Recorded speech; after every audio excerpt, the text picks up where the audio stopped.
right, so we're going off to Hamilton today. We're not staying at a DoubleTree there, so there's not gonna be any cookies. But actually, I don't know what the places we're staying at, but it's only like an hour and 20 minutes. So I got a coffee, but need food, so that's priority one. Give me your cookies, motherfucker. Yeah, I remember the very first show I ever, like, first big show I did, like my own sort of self-produced huge theater show, sold out at the Rio in Vancouver. It was like 500 people. It was a crazy night, and I probably got home at midnight, I guess, but I couldn't get to sleep till like 5 in the morning. Like, I was the highest I've ever felt ever for anything. Like, that includes skydiving, bungee jumping, like, you know, like any adventure traveling I've ever done, like sex, like I couldn't come down off it. It was crazy. Yeah, it was fucking weird. So yeah, now I still get that after like good shows or terrible shows, even when I just do 5 minutes of comedy somewhere. So yeah, it's hard to go to sleep, and sometimes that works out good for me and Kristen, but other times she's doing like, I'll get home at 2, try and get to sleep, and she'll be getting off work at like 5 or needing to get to the airport at 5 for a flight, and then I'm gonna take her because we only have one car. So it's pretty crappy sometimes. But other times she's just away, and then it doesn't matter. Like, I'm kind of like bachelor half the month when she's gone, so it doesn't matter if I stay up till 4 in the morning. I wonder if that's the same for everybody. I wonder if I haven't talked to enough performer buddies about that, but I wonder if they all have the same kind of super jacked after a good show. I would think so. Do you want to go to Tim Hortons or something? That's fine with me, man. Yeah, shit. It's over there. We gotta get somewhere. We gotta get food. Fuck. There'll be another Tim Hortons. So we're gonna wing it in here and get some breakfast, and there's a gas station, which reminds me we need some, because this thing does not run on hopes and dreams, much to my, what is the word, chagrin? Is that a word? I'll go with that. We're gonna get fuel and food. Fuel for everybody. These gas things, like, there's nothing to pull on, and there's no button in here, and it fucked me the first time I ever saw it, because I rented a vehicle in like Calgary, and I'm standing at the gas station like this, and I'm trying to pry it open. I'm looking all over, I'm on the ground trying to find the button, and then this other dude, the attendant, comes out. There's like 3 people around here looking for this thing, and some guy slows down his car as he's driving by, and he's like, push on it, and then just drives off, and we're all looking at each other like, what? And then I'm like, and it just pops out like that.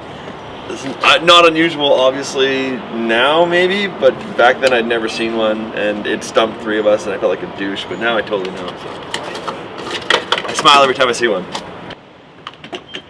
I got the SUV. I can fit my gear in like a little compact car, but I got the SUV because I thought we're gonna maybe hit like some snow and need something that has traction, and maybe, I don't know. I thought it was gonna be winter. I really thought real winter, and it's like nothing. Oh, he's calling me. All right. There we go, Nick. Where are you at? Hey, buddy. Hey, buddy. How you doing? Good. How are you?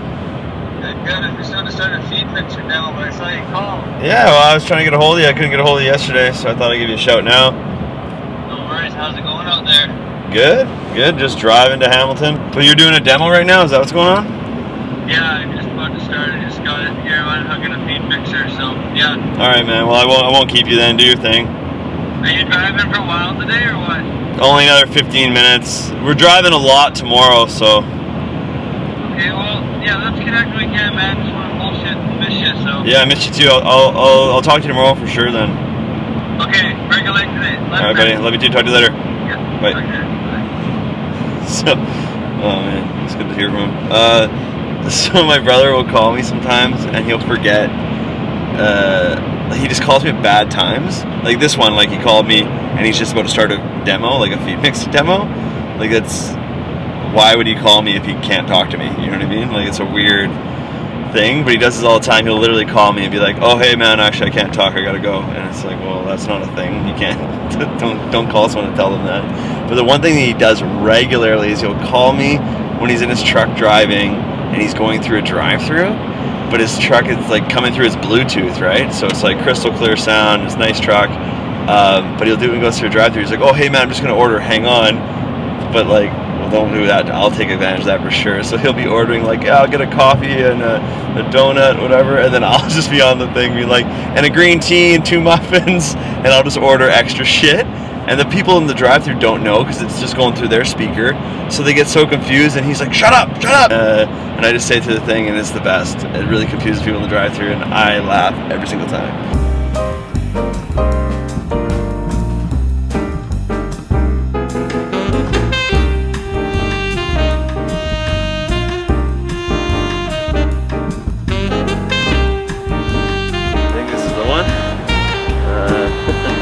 Booked the cheap place. You don't really know where it is until you get here.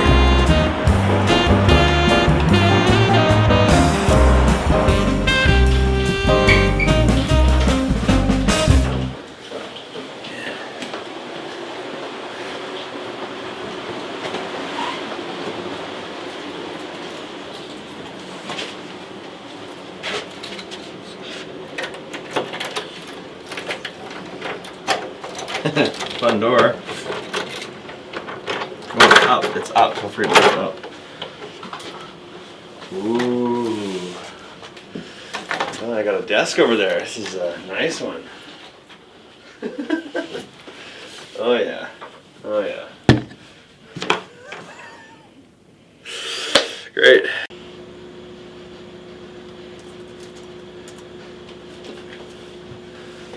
So, right now I'm replying to all the emails. That's one of the things that you got to do, even when you're on tour.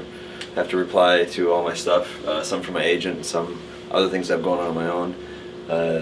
It's kind of like any entertainer, any person that's self-employed at all, I guess, would you have to stay up on this kind of stuff because this is your thing. I mean, I want to focus on the show tonight. I'd rather just chill right now, to be honest. And I have some props I have to fix, but you gotta keep emailing this or else I won't have any more gigs, you know. As much as I'm focusing on the one tonight, you gotta focus on the ones, you know, in the future. So it's a bit annoying, but yeah, anywhere I have Wi-Fi, I'm just always, every day, gotta check in on the computer, respond to the emails, and that way no one else is gonna scoop a gig on you because you were too lazy to get back to them. So. Yeah. All right, this is what being a magician's all about, fixing props. So I have the blow dart gun trick I do where they have to shoot at a thing. So I need to make a new one because my other one has been shot at too many times. So I went to the dollar store and got this cardboard the other day. And this isn't what I normally use, but this will work.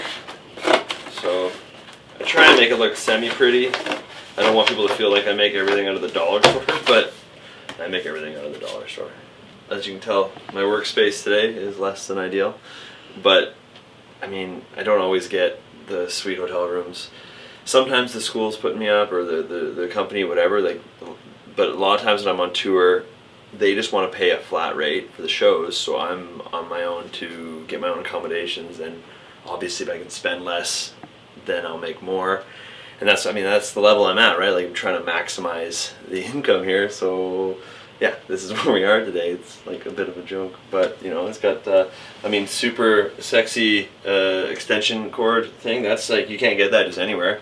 And I mean, like, these paintings, for sure, you're not gonna. This is custom. There's no room like this anywhere else. This is you know, this is you gotta look at the bright side. I mean, sweet pink lamp as well. But the fact that I have to do this stuff on my bed and there's not even enough floor space for my bags, that's less than ideal. But hey, that's the way it goes. I love it. I'll miss this when I'm famous. Will you really miss it? I firmly believe I will really miss this. They often tell me, and I try to remind myself, but even if you told me when I was like just starting, like at 25, even that I would be, the idea of taking a plane to do a gig would blow my mind. So now that my normal life is flying and traveling and doing shows, I'm well aware that this is the good times. I'm gonna go with the light colored laces. What do you guys think? I'm thinking this is like cool dude that's wearing sort of shoes with a suit, like movie premiere kind of guy, and this is like on stage, pops a bit more, college performer dude. You know how like some people they wear different hats, right? These are my hats. I wear this for classier. I'm gonna go with this for today. I like it. These are my colorful pig socks. How many awesome socks do I have? I brought only good socks. I have probably 8 with me, but I have like 35 pairs of awesome socks.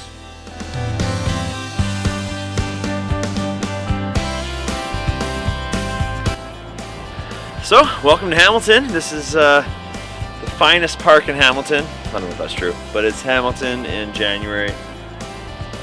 It's not as cold as you think. We just haven't run into much of that, but there's some ice on the water here, so that's obviously a sign that it either has been cold or whatnot. But it's good. We're just seeing the sights, and then we're gonna go meet a couple buddies, and then straight off to the show. So yeah, right now it's just looking around.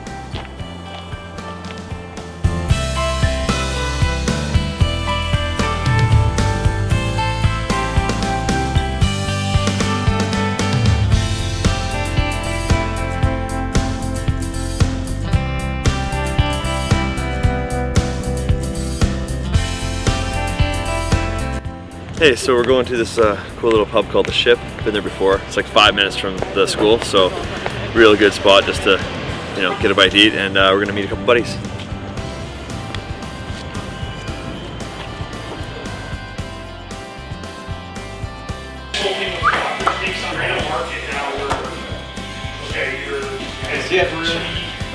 What's up? How's it going? See you. How's it going? Good. How you doing? I'm good. I'm really now trying to transition to gigs more because, Yeah. well, it's better. Yeah. Gigs are better than not gigs. Yeah. And so far it's been really good. Like, Yeah. Yeah. Well, you did the live podcast, right? Yeah. I was listening to. I only listened to the first half. Oh, cool. Yeah, we literally, that came about because I told the guys, I'm like, hey man, I'm gonna go film something. And they're like, can we do a pod? I'm like, sure, whatever. Oh, really? And- It's oh, good because man. the three have different perspectives Yeah, on what you do, very, right? yeah. And it's really neat, so. And you guys all started kind of at different times doing it. Yeah. Because Chris is the newest, maybe? Yeah, probably. There you go. Great. Well, you're still here as a person, right? But no, I started doing a lot more gigs. Like Christmas was really good for me. Yeah, that's good. And then I started connecting with event planners, and that just snowballed for me too. Yeah, that's smart. That's what Keith said. Are you in Toronto tonight or Hamilton? We're staying in Hamilton tonight. Oh, okay, yeah. But then it says up early, drive to Windsor, do that noon show. I hate noon shows. Yeah. They're so weird. People are sitting there like eating their lunch and they look up and they're like, oh, there's a show happening? Oh, that weird common hour show, yeah. Yeah. I'm like, yeah, there's a show. Hi, yeah, the lights will be on and you'll be eating your lunch, but I'll be doing magic. Yeah. Like, okay, cool, dude. Trying to go more corporate, I guess. Yeah. That's Right where the now, money's at. but I feel like my audience is probably similar to like an audience that you have because I do a lot of open mic comedy stuff. I'm really youthful in my performance and my act and Yeah. everything. Then why would you even go corporate right now? Then why don't you go college? This is man, such a heavy personal debate with myself because corporate's paying really well right now, right? Yeah. Well, yeah, but yeah. If you're gonna chase the money, you might as well just stay at your job, right? Does this make me look like an asshole? Do I look No, good? it's your face that makes you look like an asshole. Yeah. Was that too douchey? No, I don't think so. No, I didn't like that. No. Yeah, well, it's on the edge. It's on the edge, right? It's on the edge. Yeah. I have many iterations of this exact thing. It's not bad. It's just it's so weird because if you take out the You thing, can taste the cheese whiz in it, right? but if you take it out, then it doesn't have anything to do with anything. You know what I mean? Then you're just like you might as well be selling real estate. So you have to have like the cards and the thing. But then, you know what I mean? But then it's such a magic's fucked up. As a comedian, you could put in like a headshot for like acting or like a laughing one or like a weird one. And everyone goes, it's a comedian. You're a magician. If you like put in like a magic prop, you're like, people are like, ugh. And if you don't have it, they're like, where's the magic? There's no right way to do it. Yeah, so do you magic with your skin and clothes? Come on. I freak out, man. So this is fine. You think it's okay for now? Yeah, like well, I don't know. Ask non-magician people, like just random people. If they like it, that's all that matters. What do you think about this? it's a cool gig. I did Hawaii to Tahiti and then Vietnam to Bali, right? Like a week each. And the gig's pretty easy. You do like a 45-minute show and like two 45-minute shows throughout the week. Easy enough. The rest of the time you're just a guest, just drinking, carrying on, having a good time. They fucking hated me. Oh. Yeah, it reminded me of why I'm so good in the college market. And I don't think you're going to be good in the college market and then also be good in the cruise ship market. Those ships are... So they're different markets. So I did this cruise ship and the average age was 73. In one show, my first show, almost 200 people walked out. If you've ever been to a show, you'll know that not a lot of people ever walk out of a show. This is a 1,000-seat theater in this cruise ship, and 200 people left. And okay, so you're 30, I'm 30. If we were at a show and we hated it, and the door was right there, we would have to hate it a lot to get up from here and walk out that door. Now imagine you're 73, and the door's not there. It's actually up the stairs because the whole theater's on a slope, and the entrance exit is at the top. These 73-year-olds hated it so fucking much. They were willing to fucking old guy it up like this, like crinkling pose, and make their way up the stairs like the slowest stream of ants you've ever seen. And I was like, this is crazy. And I kept trying to I was just digging deep, be funnier, okay? Now talk less, do more magic, whatever. And then the first row, there's a dude that's been there like for an hour before the show. He like literally showed up an hour early when I was still sound checking and just brought a book because he's like old as fuck. He's 80 something. And like, I don't know, 20 minutes through the show, he gets up and he has an oxygen tank. And he starts dragging his oxygen tank just like clink, clink up the stairs. And then the cruise director hated me. He was so mad about it. I was like devastated. It took me a week to recover, and I had to do back-to-back shifts. So I had to do 2 shows that night, 3 days later 2 shows, and they all went horribly. I had 2 days off, go back to another boat for another 2 nights of horrible shows, and the agents hated me. They got letters about how bad I was, the worst show they ever seen, and I was like, okay. And for a second there, I was like, I have to change my show. I have to get a sparkly suit and put music to my show because that's the complaints I got. Where's the music? Why is he being funny? So you went down that thought path. Oh, I had to because they were like, why are you being funny? Oh no. More magic. Where's the music? And I'm like, I don't do that. They did not want to laugh. They just wanted magic, and they wanted magic that was like literally to music, like just like they wanted like Dove. And classic. Where's the assistant and all that? Yeah, and I was like, I can't do this. But I had that thought for days after. I'm like, okay, I have to rework my show. I wrote out a whole set list of what I might do in the music and whatever. And then I went home and I did 2 shows. Not really, one in Vancouver, but I did one in Edmonton and one like way up north in BC. And I just crushed like proper theater shows, old whatever. And it was so good. And it reminded me that it's like, no, you got to just pick your path and stay in your own lane. Right. Like just do your thing. Yeah. And that's what I'm like. I feel so at ease at it now. Like fuck chasing money, fuck everything else. When I'm older, when I'm in my 50s, those ones that I did, like the cruise ship people I'd seen, they'll be dead, right? Thank God. But I will. The people that are like 40 now will be that age, and I'll be closer to them, and we'll make it happen, right? So I just feel better about it now, for sure. Wow, that's really... Yeah, it's crazy, man. It is crazy. So yeah, right now I'm all colleges all the time. There's not enough magicians out there right. still, so we're still that niche. So we're lucky. We gotta take it as like, we're lucky to have magic is the geekiest thing on the planet. Sure is.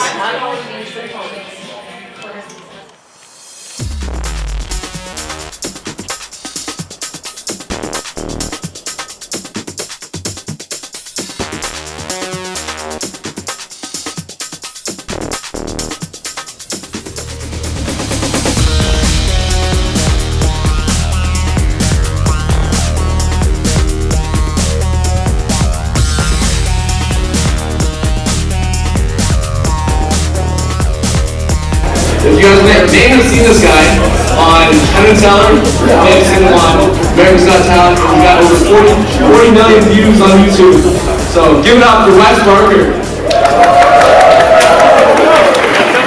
Let's see here. Who can help me with this? Anyone done a semester abroad or anything like that? Anyone done one of those? Oh, people, where'd you go? Italy. Wait, really? Why? English to learn English in Italy? That's not right. That's not how that works. Hey. All right, let's try something here with some countries. Does anyone know how many countries there are? There's 196. I'm not smart, I had to look it up, but I took the time and I wrote each country on a card. So I was like Italy, Germany, Peru, there you go. Argentina, United Kingdom. You know how countries work. I don't want to go through it. But can you come just right here real quick just so I can, we'll do something. Just say stop somewhere, wherever you are. Take card, look at it, remember it, know it. Is it a place, are you familiar, have you ever been there? Never been there, but you know, you can think of it, right? Imagine the place, imagine the place. Don't be weird. Don't make it weird. Okay. Tell me if this looks familiar though. Is it Australia? I know what you're thinking. You're thinking, what if you pick the different card? What if you grab Mexico? Good question. I'm glad you asked. Make it weird. Make it weird. Some of you don't know what Mexico's flag looks like. Good for you. Okay, way to go. All right. Excellent. Oh, what if you said Lithuania?